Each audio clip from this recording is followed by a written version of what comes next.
ක්‍රීඩාසෞඛ්‍ය කරන සංගක්කාර. මම ඔයගොල්ලන්ට කලිනුත් කියලා ඇති. සාමාන්‍ය ක්‍රිකට් ගැන පොඩි හරි අයිඩියා එකක් තියෙන මොහොතේ චුට්ටක් බලන්න සංගක්කාර ඉස්සර මේ බැට් කරන හැටි. එයාගේ ඉනිම ගොඩනගන හැටි බලන්නකෝ. දැන් ලංකාවෙන් එහෙම ඇවිල්ලා පොඩ්ඩක් ඒ කියන්නේ අපේ කට්ටිය ඊට වඩා ඇත්තටම ටැලන්ට් දැන් ඉන්න කට්ටිය කුසල් මිලිසෙම ඇත්තටම ටැලන්ට් සංගක්කාරට වඩා. හොඳේ ඒක ක්‍රිකට් ගැන පොඩි හරි අයිඩියා එකක් තියෙන මොහොතේ තේරෙනවා ඒක. ඒ වුණාට සංඝ එහෙම නෙවෙයි. හරිද? දැන් ඊයේ දැක්කනේ 50 ගෙවුවා නේද? ඊයේ මැච් එකේ 50 ගෙවුවා. ඒ කියන්නේ දැන් මිනිහා කොච්චර කාල ගෙවුවත් ඒ මිනිහා ක්ලාස් එක පර්මනන්ට්. අර ඒ කියන්නේ ඌ සදාකාල ඩයල් එකක් තමයි. හරි? ඒ ලෙවල් එකට ඇවිල්ලා තියෙන බව දන්නා ළමයි. ටැලන්ට් එකෙන්ම නෙවෙයි.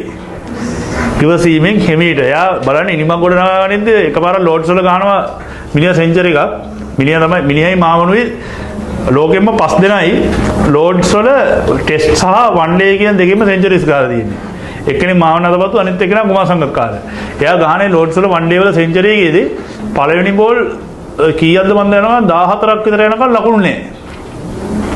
කියන්නේ අල්ලනවා. ඒ කියන්නේ ඒක මාර ඉවසීමකින් කරන්නේ. ඒ කියන්නේ මේ අනවශ්‍ය දේවල් අල්ලනවා නෙවෙයි, ගහන්න පුළුවන් බෝලෙටත් අල්ලනවා නෙවෙයි. ගහන්න බෑ මේ බෝලේ ස්විං වෙනවා මාරු විදියට. හරි? මිනිහ අල්ලලා ඊට පස්සේ එක දෙක ගහනවා.